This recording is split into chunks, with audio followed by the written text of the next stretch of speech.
前田利家の生涯。どうする家康に学ぶ日本史。長生きしていれば歴史を変えたと言われた男。前田利家は加賀百万石の礎を築いたが、もしも徳川家康よりも長生きしていれば歴史は大きく変わっていたと言われる武将である。前田利家の生涯を詳しく見ていこう。前田利家は1538年天文7年生まれで、豊臣秀吉の1歳年下と言われるが、同い年だったとする説もある。利家は若い頃には犬千代と名乗ったが、父親の利政が仕えていた織田信長に若くして心中している。利家は容姿端麗の美少年で、小姓として信長に愛されたが、同じく重阿弥という青年が信長に仕えていた。重阿弥は信長に可愛がられていることをいいことにして、信長配下の武将に対して横柄な態度が多かったという。さらに重阿弥はライバルの利家の形見であった髪をかき上げる口外を盗み、利家への侮辱を繰り返した。そのために重阿弥の処罰を求めたが、信長に無視されたため、利家は信長の面前で重阿弥を惨殺している。これは同性愛の三角関係による地上のもつれと言われるが、世に利家の口外切りと呼ばれている。この事件で利家は信長から守死停止処分を受け、浪人同然のような暮らしをせざるを得ない状況になった。しかし利家は桶狭間の戦い、続く守部の戦いに無断で参戦して功績を上げ、信長にやっと許されている。この事件以後、利家はよほど懲りたのか、派手な言動は慎み、何事にも慎重に行動するようになったと言われている。また利家は自らの分際をわきまえ、決して一番手を目指すのではなく、常に2番手、3番手を目指して行動するようになっている。それでいて利家は常に1番手をしっかりと支える名脇役として活躍するのである。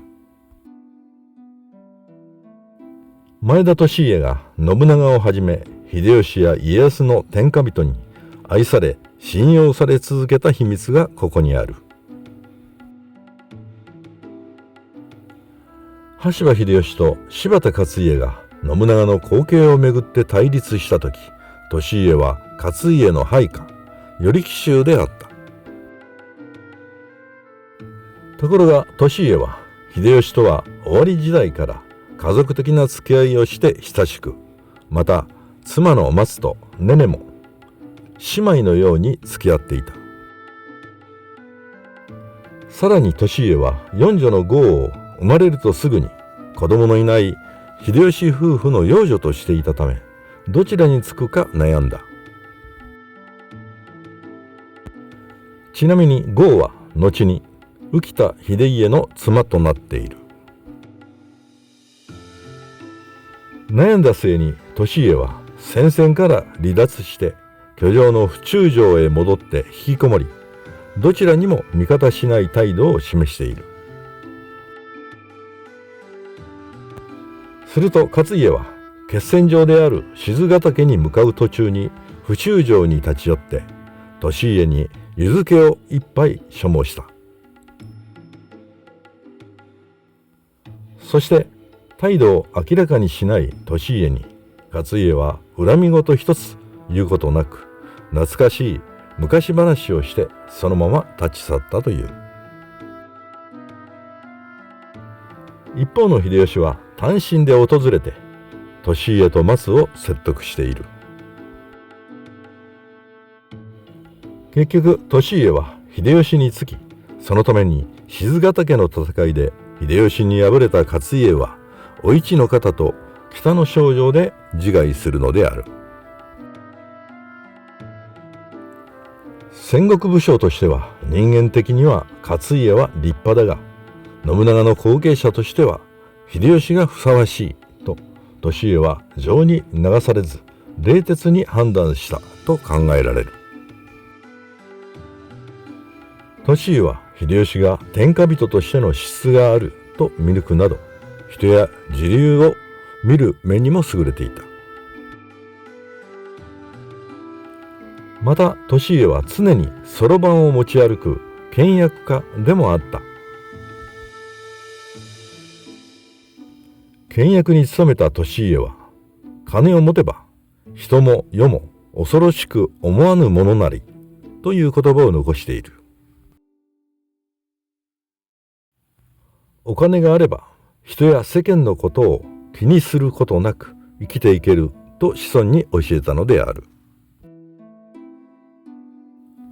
貯蓄家でもあった利家は多くの者にお金を貸していたが、晩年には嫡男の利長に諸大名の借金証文を渡した。そして利家は自分が死んだ後は前田家の味方になった者の証文は処分せよ。そうすればなお一層の味方を得ることができると利長に語ったという。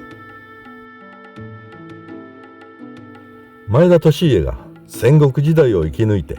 加賀百万石の礎を築けたのも彼の利発さと倹約の賜物だったのである。豊臣秀吉は自らの死期を悟ると最も信用する前田利家に秀頼の行く末を託している。そのために利家は五大老の一人として生前中は徳川家康と石田三成の直接対決を回避している。しかし愛妻家としても知られた前田利家は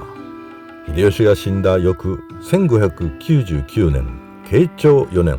62歳で逝去した。もしも前田利家が徳川家康よりも長生きしていれば、関ヶ原の合戦は避けられ、歴史は全く違った形に展開しただろうと言われている。利家の死後、後を継いだ前田利長は家康に謀反の疑いをかけられ、人質を差し出すよう求められた。その時に出家して宝春院と名乗っていた松は利長に、侍は家を建てることが一番、私を捨てて家を建てよと説いた。そして徳川幕府の女性の人質第1号となった松は江戸での15年間の人質生活に耐えて金沢前田藩を守り通している。松が帰国した時には嫡男の利家はすでに死去して、四男の利常が藩主となっていた。そのために松は今も加賀百万石を守った功績によって